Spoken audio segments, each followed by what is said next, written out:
Hello friends, welcome to the new episode of my channel. আমি অরিত্র। এখন এই ভিডিওর মধ্যে আমরা কথা বলেছি টক্সিকের টিজার নিয়ে, যেটা আজকে সকালে রিলিজ করে গেছে এবং সবকটা ল্যাঙ্গুয়েজেই, যেহেতু প্যান ইন্ডিয়া রিলিজ করছে, সবকটা ল্যাঙ্গুয়েজে টিজার চলে এসেছে। তো আমি হিন্দি টিজারটা বারবার দেখলাম এবং আমার যেটা অনেস্ট রিয়াকশন আমি সেটাই বলছি। এর আগের যে একটা গ্লিমস টাইপের এসেছিল, যেটা ইন্ট্রোডিউসিং রায়া ইয়াসের জন্মদিন উপলক্ষে এসেছিল, তো সেটা নিয়ে একটা মিক্সড রিয়াকশন দেখতে পাওয়া গেছে। অনেকের পছন্দ হয়নি, আবার অনেকের ভালো লেগেছে। আমার কিন্তু পার্সোনালি ভালো লেগেছিল। ওই যে একটা আইডিয়া ছিল, একটা ম্যাড ক্যাব আইডিয়া, যে ওখানে আর কি ইন্টিমেট হচ্ছে এবং ইন্টিমেট মোমেন্টের সাথে একটা বম ব্লাস্টকে জুড়ে দিচ্ছে, ঠিক আছে? তো সেই যে ব্যাপারটা পুরো ছিল, সেটা আমার খুব ইন্টারেস্টিং লেগেছিল আইডিয়া লেভেলে আর কি।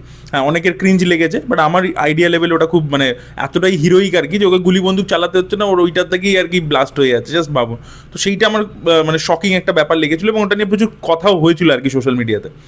বাট এই যে টিজারটা, এটা আমার জন্য ওকে ওকে লেগেছে। আমার নাথিং এক্সট্রাঅর্ডিনারি লেগেছে এই টিজারটা। মানে একটা হয় না যে টিজার দেখেই আপনার ছবিটা দেখার একটা আগ্রহ বেড়ে যায়, সেটা আমার ক্ষেত্রে হয়নি। মানে অনেস্টলি স্পিকিং আমার অতটা ভালো লাগেনি এই টিজারটা। আমি জানি ইয়াশকে প্রচুর লোকে পছন্দ করে, তার ছবি মানে কেজিএফ দেখে তার ফ্যানও হয়েছে।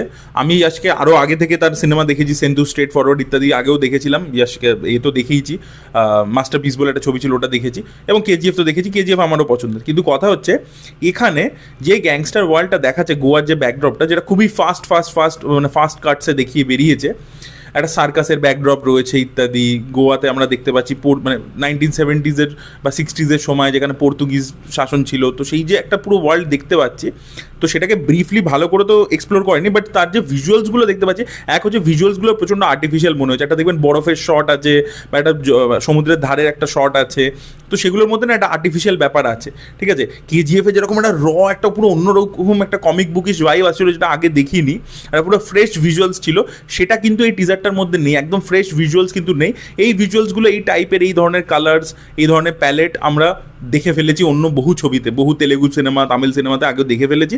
তো সেইটা ভিজুয়াল প্যালেটের দিক থেকে আমি নতুন কিছু পাইনি, প্রথম কথা। এবং কিছু জিনিস, কিছু ফ্রেমস প্রচণ্ড আর্টিফিশিয়াল লেগেছে। গ্রাফিক্সের কাজ কিন্তু সেখানে ভালো নয়। বলিউডের ছবি যখন ইয়াশরাজ করে গ্রাফিক্সের কাজ ভালো হয় না, তখন যেরকম লোকে কল আউট করে, এখানেও কিন্তু গ্রাফিক্সের কাজ অনেক জায়গায় খারাপ রয়েছে। এখানে সার্কাসের একটা খুব ইম্পর্টেন্স থাকতে চলেছে, টিজার দেখে বোঝা যাচ্ছে, বিকজ সার্কাসের প্রচুর শর্টস রয়েছে। ইভেন সার্কাসের জায়গাতে ক্লাউনের মাস্ক পরে অ্যাকশন ইত্যাদিও হচ্ছে, সেখানে ইয়াশ একজনকে মারছে এবং প্রচুর ভরপুর অ্যাকশন থাকতে চলেছে। বাট সেগুলো খুব ফাস্ট কাটসে আমাদেরকে দেখিয়ে বেরিয়ে যাওয়া হয়েছে। তো সেখানে যা অ্যাকশন বা যে মোমেন্টসগুলো রয়েছে অ্যাকশনের মধ্যে, সেগুলোর মধ্যে কোনো ইউনিক ফ্লেভার বা কোনো ইনোভেটিভনেস দেখতে পাইনি আর কি।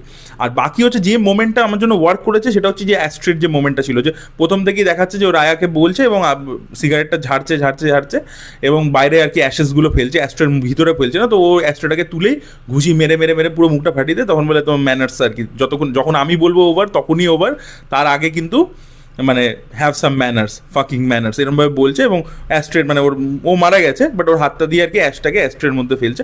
ওই মোমেন্টটা আমার বেটার লেগেছে, ওই মোমেন্টটা আমার জন্য ওয়ার্ক করেছে, ওটা ভালো লেগেছে, আমার হিরোইক লেগেছে। বাট বাকি যে ফাস্ট কাটসে যে ভিজুয়ালসগুলো দেখতে পেয়েছি বা যে অ্যাকশন বিটসগুলো দেখতে পাচ্ছি, সেটা কোনো আলাদা করে কিক দিতে পারিনি। এটা এখন যে কেউ প্যান ইন্ডিয়া ফিল্ম বানাচ্ছে, মানে সে মার্টিনের মতো ছবি, তারও যদি টিজার দেখে নেন, সেখানেও যে অ্যাকশন হচ্ছে, যা হচ্ছে, তার মধ্যেও কোনো ডিফারেন্স আমরা দেখতে পাচ্ছি না। তো আমার সেই দিক থেকে কোনো ইউএসপি লাগেনি আর কি ভিজুয়ালসের মধ্যে বা অ্যাকশনসের মধ্যে, বা ওই যে পুরো ওয়ার্ল্ডটা দেখাচ্ছে, যে ব্যাকড্রপটা, সেটা যে একটা হয় না যে গল্পের ব্যাকড্রপটাই এত ইন্টারেস্টিং। মানে পুষ্পার ক্ষেত্রে কি ব্যাকড্রপটা এত ইন্টারেস্টিং ছিল, কেজিএফের ক্ষেত্রে ব্যাকড্রপটা এত ইন্টারেস্টিং ছিল, তো সেটা এখানে আমার লাগেনি আর কি, অনেস্টলি স্পিকিং। টিজারটা যেখানে শেষ হয়, এটা তো একটা গ্যাংস্টার ওয়ার্ল্ডের মধ্যে বেসড, এবং কেজিএফের সাথে যেহেতু একটা kind of similar, Yasser look ইত্যাদিও সেম রাখা হয়েছে। তো সেখান থেকে যেখানে গিয়ে টিজারটা শেষ হচ্ছে, সেই অবধি আর কি আমার টিপিক্যাল লেগেছে। তারপরে একটা শক দেওয়ার জন্য এটা বলা হয়েছে, এই ছবির মধ্যে অ্যাকচুয়ালি ইয়াসের ডাবল রোল থাকতে চলেছে, বাবা এবং ছেলে, বাবা ভার্সেস ছেলে আর কি, এরকম একটা টাসেল আমরা দেখতে পাবো। এবং ছেলে ইয়াশকে আর কি একটু অন্যরকম লুক দিয়েছে, একটু লিন একটা লুক দিয়েছে, প্লাস চুল কাটা, বড় চুল নয়, এবং ছেলেটা আরও প্রচণ্ড বেশি ভায়োলেন্ট। এবং লাস্টের পার্টিকুলার শর্টসগুলো ছেলের জন্যই রেখেছে আর কি, গলায় আর কি হ্যাকসো চালিয়ে দিচ্ছে, করে দিচ্ছে। তো সেইগুলো ওরকম ভিজুয়ালস রেখেছে, এবং ও বলছে ড্যাডি আমি চলে এসেছি, এই ধরনের জিনিসপত্র। তো বাবা ভার্সেস ছেলে আর কি একটা ক্ল্যাশ টাইপের হবে, এবং ছেলেটাকে একটু অন্যরকমের লুক দিয়েছে, একটু সাইকোটিক বানিয়েছে, প্লাস ডান্স করতে করতে মারছে। এবার জাস্ট ভাবুন, এই বাবা ভার্সেস ছেলের যে ক্ল্যাশটা, এটা কি নতুন? এটা আমরা থালাপতি বিজয়ের গোটাই দেখে ফেলেছি, যেখানে কিন্তু ছেলে ক্যারেক্টারটা অ্যাকচুয়ালি জীবন বলে যে চরিত্রটা ছিল, যেটা থালাপতি বিজয় ছেলের রোলটা প্লে করছে, সেটার মধ্যে যে ইউএসপিটা ছিল, সেটা যে মজাটা দিয়েছিল, সেটা অলরেডি ইটস আগেন ডান। ওই গোট ছবিটা হয়তো এক্সট্রাঅর্ডিনারি ছবি নয়, ডিজাইনড একটা ছবি, বাট কথা হচ্ছে ওখানে কিন্তু থালাপতি বিজয় ওই ছেলে হিসাবে পারফরমেন্সটা কিন্তু জীবন হিসাবে ভালোই দিয়েছিল।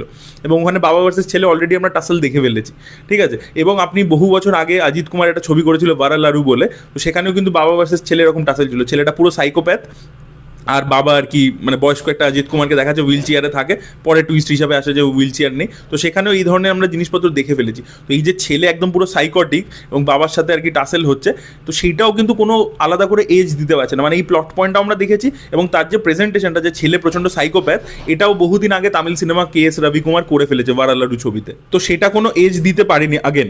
আর দ্বিতীয় কথা হচ্ছে, বারবার মানে গীতু মোহন দাস বলেছিল যে এতগুলো ফিমেল ক্যারেক্টার্স আছে, তাদের ভূমিকা থাকবে, তাদের ইম্পর্টেন্স থাকবে। তো টিজারে কিন্তু একটা ফিমেল ক্যারেক্টারেরও কোনো শর্টস দেখতে পেলাম না। তো তাহলে বারবার যে বলা হচ্ছে যে জনরাটাকে নিয়ে ফ্লিপ করে দেওয়া হবে, যে সচরাচর এই ধরনের জনরাতে আমরা ফিমেলদেরকে যেভাবে পোর্ট্রেয়াল দেখে আসি আর কি, গীতু মোহন দাস প্রমিস করেছে তার থেকে অন্য কিছু একটা হবে আর কি, পুরো অন্যরকম। এতগুলো যেহেতু ফিমেল ক্যারেক্টার আছে, তো তাদের মানে প্রেজেন্সটা কোথায়? নয়নতারা কোথায়, কোথায় রুক্মিণী বাসান্ত, কোথায় কিয়ারা আডবাণী? তাদের তো কোথাও কোনো প্রেজেন্স দেখতে পেলাম না। গোটা টিজার জুড়ে খালি ইয়াস ইয়াস ইয়াস। তো সেটাও আমার ভালো লাগেনি আর কি। মানে আপনি বলছেন যে এতগুলো ফিমেল ক্যারেক্টার নিয়েছে, তাদের কিছু প্রাধান্য রয়েছে, এবং আপনি সচরাচর এই জনরার মধ্যে, গ্যাংস্টার জনরার মধ্যে ফিমেলের যে পোর্ট্রেয়াল সেটাকে পুরো ফ্লিপ করে দিতে চাইছেন, তাহলে where are the female characters, তাদেরকে দেখাচ্ছেন না কেন? তো সেটাও আমার কোনো মানে, যদি ফিমেলদেরকে দিয়ে আরও অ্যাকশন ইত্যাদি করানো হতো, ইয়াসকে লাস্টে এন্ট্রি দেওয়া হতো, তাহলে সেটা একটা এজ দিতে পারতো। যে একটা মেল হিরোর ফিল্ম, সেখানে পুরো টিজারটা জুড়ে ফিমেলরাই অ্যাকশন করে যাচ্ছে, এবং লাস্ট সিনে আমরা দেখতে পাচ্ছি যে ইয়াস এন্ট্রি নিচ্ছে। That would have been edge. বা ধরুন ফিমেলদের সাথে ইয়াসকে লড়তে হবে, অ্যান্টাগনিস্ট একটা ফিমেল, তো সেইটা যদি বিল্ড আপ করতো, এদের নতুন কিছু হতো। বাট এখানে কিন্তু কিছুই নতুন পেলাম না আর কি টিজারটার মধ্যে, গোটা টিজারটার মধ্যে। প্লাস ইয়াসের যে পারফরমেন্সটা এটার মধ্যে দেখতে পাচ্ছি, যে ধরনের ডায়লগ ডেলিভারি বা যা কিছু আমরা দেখতে পাচ্ছি, সেটা প্রচণ্ড বেশি কিন্তু রকির কথা মনে করিয়ে দিচ্ছে। লুক থেকে শুরু করে পারফরমেন্সের ডায়লগ ডেলিভারির যে ম্যানারিজমসটা, সেগুলো প্রত্যেকটা কিন্তু রকির কথা মনে করাচ্ছে। রকিটা কিন্তু মানে ইয়াসের অন্য যে পারফরমেন্সেস ছিল, মানে মাস্টারপিসের কথা বলছি বা সেন্টু স্ট্রেট ফরওয়ার্ড, সেখানে থেকে কিন্তু অনেকটা আলাদা ছিল। ওটা একটা আইকনিক ক্যারেক্টার হয়ে গেছিলো, ওটা একটা ক্যারেক্টারটার একটা ওরকম ম্যানারিজম ছিল। তো ওইটা যেহেতু পপুলার হয়েছে, এটা যেন ওটাকে মাথায় রেখেই বানানো হয়েছে। এই রায়ার কিন্তু কোনো স্ট্যান্ড আউট পারফরমেন্স দেখতে পেলাম, রায়ার ওই ছেলেটাকে একটু ডিফারেন্ট দেখতে পেলাম। সেটার মধ্যে ইয়াসের যে পুরোনো ছবিগুলো একটা ভাইব পেলাম। বাট এই বাবার যে চরিত্রটা, রায়া বলে যে চরিত্রটা, যাকে দেখাচ্ছে গ্যাংস্টার, বড় চুল ইত্যাদি, তার পুরো ম্যানারিজমস ইত্যাদি পারফরমেন্স সেটা প্রচণ্ড, এবং যেটাই আর কি টিজারের প্রাইমারি অনেকটা পোর্শন জুড়ে রয়েছে, সেটা কাইন্ড অফ কেজিএফ এর রকিকেই রিক্রিয়েট করা। তো আগেন কোনো এজ দিচ্ছে না, মানে একই জিনিস আমরা দুটো ছবিতে দেখে ফেলেছি, সেটা আবার কেন তৃতীয়বার দেখবো? আর বিজিএম এর দিক থেকেও দেখুন, সাউথের সিনেমা মাস মুভি মানে সেখানে মিউজিকের বিশাল ইম্পর্টেন্স আছে, বিজিএম অনেক কিছু এলিভেট করে দেয়। তো এই টিজারটা বিজিএমও কিন্তু খুবই অ্যাভারেজ একটা বিজিএম হয়েছে, মানে এরকম বিজিএম হয়নি যেটা মনে থেকে যাবে আর কি। একটা হয় না যে বিজিএম, যেটা আগেন কেজিএফ এর ক্ষেত্রে ছিল, বা যে কোনো প্যান ইন্ডিয়া ফিল্ম যেগুলো আমাদের মনে দাগ কেটেছে, সেটা পুষ্পা হোক, সেটা RRR হোক, সেটা যে কোনো ছবি হোক, তো সেটার বিজিএমটা খুব গুরুত্বপূর্ণ ভূমিকা প্লে করে। তো সেটা কিন্তু এখানে একেবারেই নেই, যে বিজিএমটা খুবই পাতি হয়েছে আর কি। মানে এরকম আমরা যে কোনো মানে কমার্শিয়াল সিনেমাতে দেখতে পাই, শুনতে পাই, তো সেটার মধ্যে কোনো মানে ইউএসপি নেই আর কি। তো টিজারটা পার্সোনালি আমার জন্য জমেনি। অনেকের হয়তো ভালো লাগতে পারে, তাদের অন্য ওপিনিয়নও হতে পারে, বাট আমার জন্য পার্সোনালি ওয়ার্ক করেনি। এবার দেখার মতো বিষয় এটাই হবে যে ধুরন্ধর এবার কি মাল নিয়ে আসে, কি টিজার নিয়ে আসে, বা কি ট্রেলার নিয়ে আসে। যদি ট্রেলারের দিক থেকে ধুরন্ধর, দেখুন ধুরন্ধর অলরেডি পার্ট 1 নিয়ে বিশাল এক্সাইটমেন্ট, মানে পার্ট 1 লোকের দেখেছে, তাদের ভালো লেগেছে, নেটফ্লিক্সে এসছে, সেখানে পপুলার হয়েছে। সেখান থেকে কিন্তু মানে ধুরন্ধরের মতো ছবির সাথে ক্ল্যাশ করতে গেলে যে লেভেলের টিজার দরকার ছিল, যেহেতু টক্সিক একটা স্ট্যান্ডালোন ফিল্ম, সেই লেভেলের টিজার কিন্তু এটা হয়নি। এই ফাস্ট কাটস ইত্যাদি, জাস্ট র্যান্ডাম শর্টস দেখিয়েছি, এরকম টিজার বহু সাউথের রেগুলার এমনি কমার্শিয়াল ছবিতেও ওরকম টিজার এডিট হয়। তো this teaser has no USP.